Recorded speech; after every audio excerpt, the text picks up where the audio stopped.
Olá! Nesta videoaula continuaremos o estudo da dinâmica. Falaremos sobre forças de atrito e a relação entre o coeficiente de atrito estático com o ângulo de inclinação em um plano inclinado.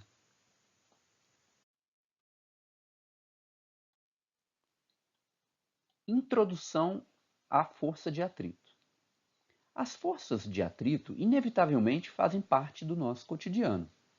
Por exemplo, em um veículo, cerca de 20% da gasolina ela é consumida somente para superar o atrito nas partes do motor, eixos e rodas.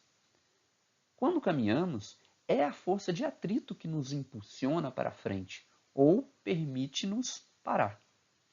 É devido ao atrito que é possível segurar um lápis quando escrevemos. A força de atrito é uma força de contato que surge em oposição ao movimento relativo de dois ou mais corpos, ou sua tendência de movimento. Quando dois objetos sólidos interagem, o atrito, chamado de atrito seco, entre eles, pode ser denominado de atrito estático ou atrito cinético. Porém, quando um dos objetos é um fluido, quer dizer, uma substância que pode escoar, em geral são líquidos ou gases, o atrito é denominado de atrito viscoso. Nesta aula, daremos ênfase ao estudo do atrito seco.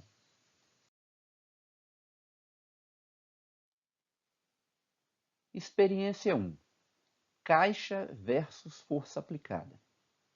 Considere a figura. Ao aplicar sobre um corpo uma força que aumenta gradativamente sua intensidade, verifica-se que o corpo continua em repouso até um determinado instante, que chamamos de iminência de movimento. Logo após o corpo iniciar o movimento, verifica-se que para manter um movimento uniforme, podemos diminuir a força aplicada, pois está mais fácil. Se em seguida o corpo for abandonado, observa-se que ele para e que ocorreu um aumento de sua temperatura, principalmente na região de contato com a superfície. Pode-se concluir que durante todo o percurso, além da força aplicada, deve existir outra força, que tende a manter o objeto em repouso, ou seja, fazê-lo parar. No vídeo produzido com o auxílio de um simulador, pode-se constatar o que foi descrito anteriormente. Você pode acessar o simulador a partir deste link.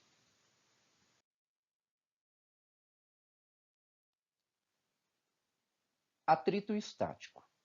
De acordo com a experiência 1, antes de iniciar o movimento, verifica-se que a outra força presente no corpo possui as seguintes características: mesmo módulo, mesma direção e sentido oposto da força aplicada. Verifica-se também que esta força possui o máximo e que é atingido na iminência de movimento, pois logo em seguida a força necessária para manter o movimento diminui. Enquanto o corpo se mantém em repouso, esta outra força é denominada de força de atrito estático. Experiência 2. Régua versus força aplicada na vertical. Parte 1. Considere que um aluno mantém entre os dedos uma régua na posição horizontal, não aplicando força alguma, como mostra a figura. Aplica-se na outra extremidade uma força F, na horizontal, até a iminência de movimento. A partir deste momento, aumenta-se gradativamente a força horizontal F e verifica-se que para manter a régua em repouso, o aluno aplicará intuitivamente uma força na vertical, ou seja, uma força normal, com os dedos. Assim, conclui-se que a força de atrito estático gerada entre a superfície dos dedos e a régua é máxima, já que o corpo está na iminência de movimento e é proporcional à força normal aplicada.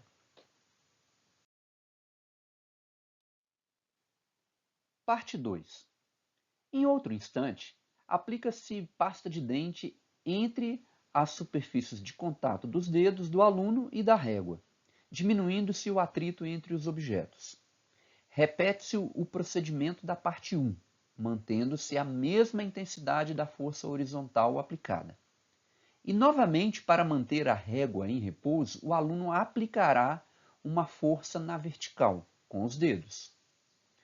Constata-se que, para manter a mesma força de atrito máxima da parte 1, a força normal Fn deve ser aumentada.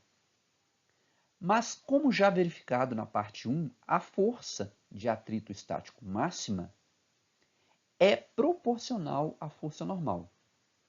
Então, a força normal, Fn, deve ser inversamente proporcional a uma grandeza que está relacionada com as propriedades das superfícies de contato. Por fim, experimentalmente, verifica-se que o módulo da força de atrito estático máxima é igual ao coeficiente de atrito estático vezes o módulo da força normal, onde o μe é denominado coeficiente de atrito estático, o qual está relacionado com a rugosidade, a constituição dos materiais que estão em contato e outros fatores. Deve-se tomar muito cuidado com a relação anterior, pois esta expressão relaciona os módulos das forças de atrito e força normal. Estas forças não se relacionam vetorialmente, pois são forças perpendiculares. Atrito cinético. Como pôde ser observado na experiência 1, após o início do movimento, a força necessária para manter o movimento diminui. Isto significa que a força de atrito também diminui após o movimento. A partir deste instante, a força de atrito será denominada de força de atrito cinético, e seu módulo possui expressão semelhante à expressão para o módulo da força de atrito máxima, dado pelo coeficiente de atrito cinético vezes o módulo da força normal. Perceba que o coeficiente de atrito cinético deve ser menor que o coeficiente de atrito estático, pois a força de atrito cinética é menor que a força de atrito estático máxima. O gráfico experimental ele mostra o comportamento do módulo da força de atrito que age em um corpo quando aplicamos uma força F sobre ele. Perceba que na iminência do movimento, a força de atrito estático atinge um máximo. E logo após o início do movimento, a força de atrito diminui rapidamente até atingir a estabilidade.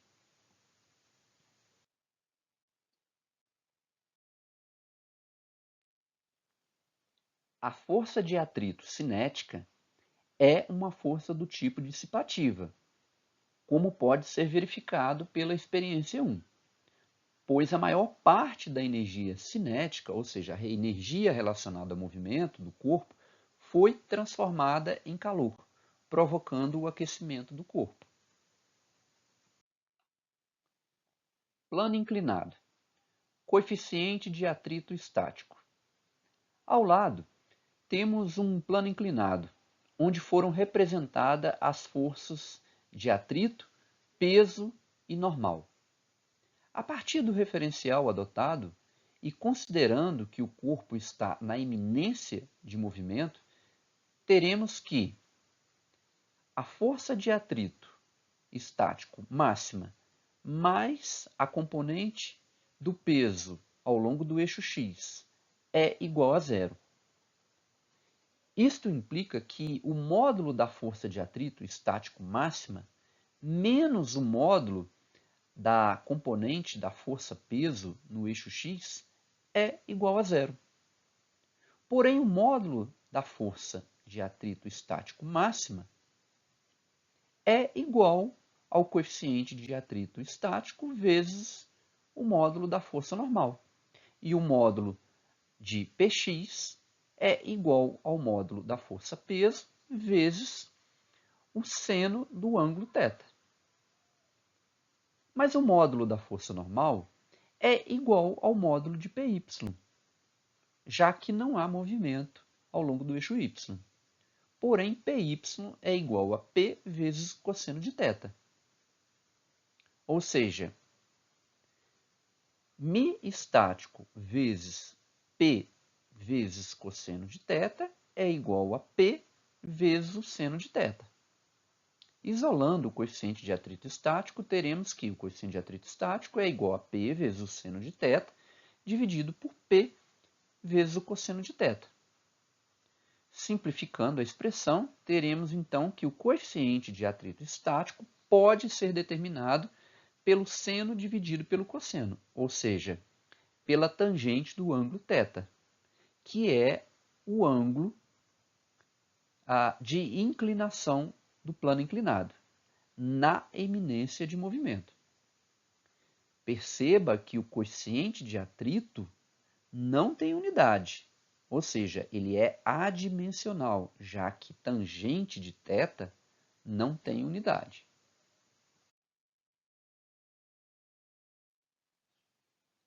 Plano inclinado, coeficiente de atrito cinético. Utilizando a mesma figura anterior, porém agora com uma força F extra aplicada no sentido oposto de Px, para que o corpo desça a rampa com velocidade constante, temos que a força F mais a força de atrito cinético mais Px é igual a zero. Utilizando o referencial adotado e retirando o símbolo de vetor e adicionando os sinais, teremos que o módulo de F mais o módulo da força de atrito cinético menos o módulo de Px é igual a zero. Substituindo a força de atrito cinético por μ cinético vezes a força normal e isolando na expressão, teremos que μ cinético vezes a força normal é igual a Px menos F. Mas a força normal, em módulo, é igual a Py, que é igual a P vezes o cosseno de θ. E Px é igual a P vezes o seno de θ. Assim, μ cinético vezes P vezes o cosseno de θ é igual a P vezes o seno de θ, menos F.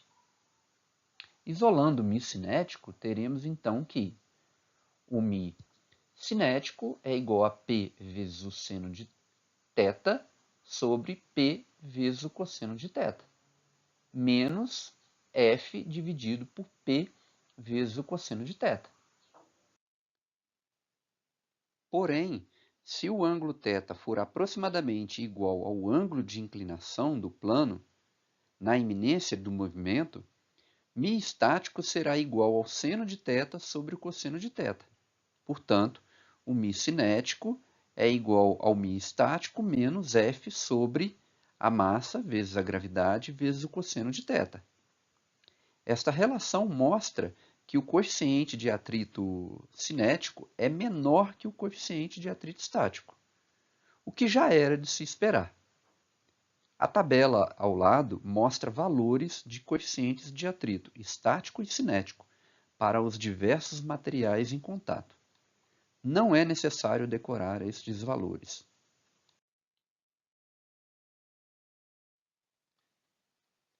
Freio convencional e freio ABS.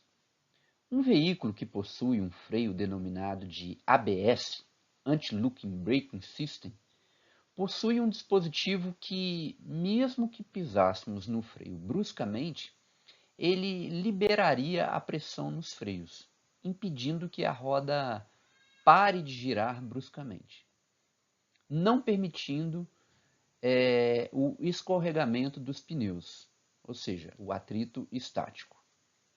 Ao contrário do freio convencional, que, se acionado bruscamente, poderá levar o veículo a derrapar, atrito dinâmico. Vamos a um exemplo. Exemplo 1. Considere um caso em que dois veículos idênticos com a mesma velocidade inicial, com a exceção de que um deles possui freio ABS e o outro freio convencional. Considere também que em um dia de chuva, os dois veículos trafegam em uma rodovia a 80 km por hora, quando avistam um cavalo na pista e acionam bruscamente os freios. Qual a distância que o carro com freio convencional irá percorrer a mais do que o carro com freio ABS até parar? Dados: coeficiente de atrito estático igual a 0,30 e coeficiente de atrito cinético igual a 0,25 e aceleração da gravidade igual a 10 metros por segundo ao quadrado. Resolução: para o veículo com freio ABS, na iminência do escorregamento, teremos que a força de atrito estático máxima é igual ao coeficiente de atrito estático vezes a força normal. Como é a única força presente, ela deve ser igual a massa vezes a aceleração. Perceba que a equação está escrita em módulo. Porém, o módulo da força normal ele é igual ao módulo da força-peso, pois não há movimento na vertical. Assim, o μ estático vezes a massa vezes a aceleração da gravidade é igual a massa vezes a aceleração. Simplificando a expressão, encontraremos que a aceleração é igual ao μ estático vezes a aceleração da gravidade. Chamaremos de equação 1. Utilizando agora a equação de Torricelli, teremos então que v ao quadrado é igual a v0 ao quadrado mais duas vezes a aceleração vezes o deslocamento. Porém, o deslocamento é igual à distância percorrida, em módulo. E a aceleração, ela tem sentido oposto ao do referencial adotado, então indicamos o sinal negativo. Isso significa que, se o veículo ele vai parar, a velocidade final é igual a zero. Então, teremos que 0 é igual à velocidade inicial ao quadrado menos 2 vezes a vezes a distância percorrida com o veículo de freio ABS. Chamaremos de equação 2.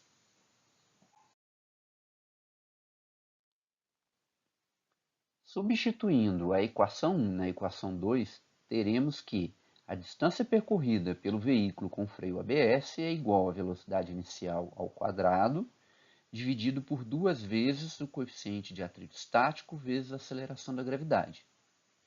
Agora, substituindo os dados do enunciado, teremos que a distância percorrida pelo veículo com freio ABS é igual a aproximadamente 82,3 metros. Para o veículo com freio convencional, temos uma expressão semelhante à anterior, ou seja, a distância percorrida pelo veículo com freio convencional é igual à velocidade inicial ao quadrado, dividido por duas vezes o coeficiente de atrito cinético vezes a aceleração da gravidade. Substituindo os dados do enunciado, teremos que a distância percorrida pelo veículo com freio convencional é de aproximadamente 98,77 metros. Portanto, a distância que o veículo com freio convencional percorrerá a mais do que o veículo com freio ABS durante a frenagem, estando inicialmente a 80 km por hora, é de aproximadamente 16,47 metros.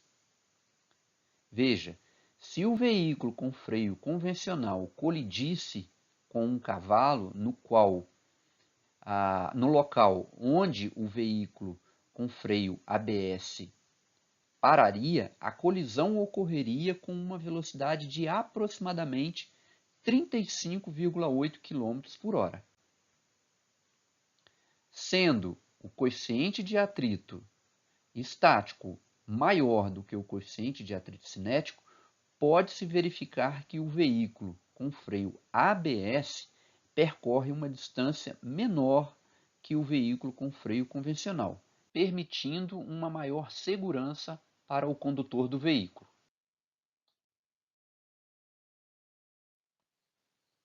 Exemplo 2. A figura representa um bloco de massa 10 kg, inicialmente em repouso, sobre uma superfície horizontal S. Aplicando-se ao bloco uma força horizontal F de intensidade 40 N, observa-se que o bloco não sai do lugar. Determine os possíveis valores para o coeficiente de atrito estático entre o bloco e a superfície. Resolução.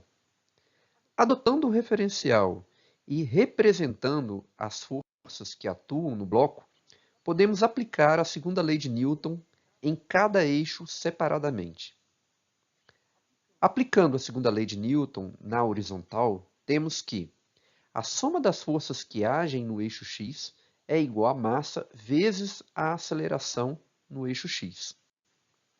Mas sabemos que a aceleração no eixo x é igual a zero, pois o corpo não sai do lugar. Portanto, a força de atrito mais a força F deve ser igual a zero. Retirando o símbolo de vetor em cada força e adicionando o sinal de acordo com o referencial para indicar o seu sentido, temos que menos a força de atrito mais F é igual a zero. Portanto, a força de atrito presente é igual a F, em módulo. Chamaremos essa equação de equação 1. Mas, de acordo com o enunciado, não foi dito se o corpo está ou não na iminência de movimento. Foi afirmado que o bloco não sai do lugar. Mas sabemos que, na iminência de movimento, a força de atrito estático ela será máxima. Sendo assim, podemos afirmar que a força de atrito estático máxima é maior ou igual à força de atrito que está presente neste bloco. Chamaremos esta expressão de equação 2.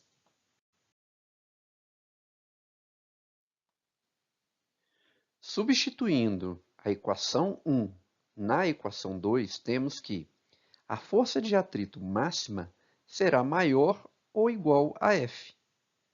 Substituindo agora a força de atrito estático máxima pela sua expressão, teremos que μ estático vezes a força normal tem que ser maior ou igual à força F. Chamaremos esta expressão de equação 3. Aplicando agora a segunda lei de Newton ao eixo y, teremos que a soma das forças que agem no eixo y é igual a massa vezes a aceleração no eixo y. Como o corpo não se move ao longo do eixo y, então a aceleração no eixo y é igual a zero. Sendo assim, a força normal mais a força peso deve ser igual a zero. Retirando-se o símbolo de vetor e adotando o sinal, para cada vetor, de acordo com o referencial, teremos que o módulo da força normal menos o módulo da força peso é igual a zero. Isolando a força normal, teremos que o módulo da força normal é igual ao módulo da força peso, que é igual a massa vezes a aceleração da gravidade. Chamaremos essa expressão de equação 4. Substituindo a equação 4 na equação 3, teremos que o μ estático vezes a massa vezes a aceleração da gravidade deve ser maior ou igual ao módulo da força F. Isolando o μ estático, teremos que o μ estático deve ser maior ou igual a força F dividido pela massa vezes a gravidade. Agora podemos substituir os dados do enunciado e teremos que o μ estático deve ser maior ou igual a 40 dividido por 10 vezes 10.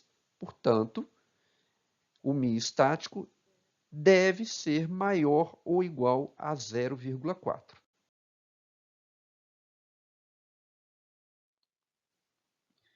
Força de viscosidade e velocidade limite. Uma pessoa, ao saltar de paraquedas, inicia esse movimento de queda livre com velocidade inicial igual a zero. À medida que sua velocidade aumenta, as forças que as moléculas do ar exercem no paraquedista, devido à colisão, aumentam, gerando uma força vertical e para cima, que é uma força de atrito, denominada força de viscosidade, pois o meio em que o corpo se move é um fluido. Quando o paraquedista aciona seu paraquedas, aumenta a área de seção transversal, que é perpendicular à direção do movimento, fazendo com que sua velocidade diminua até adquirir valor constante, que chamamos de velocidade limite. Isto significa que a força de viscosidade ela aumentou seu valor com a abertura do paraquedas e posteriormente diminuiu até atingir módulo igual ao da força-peso.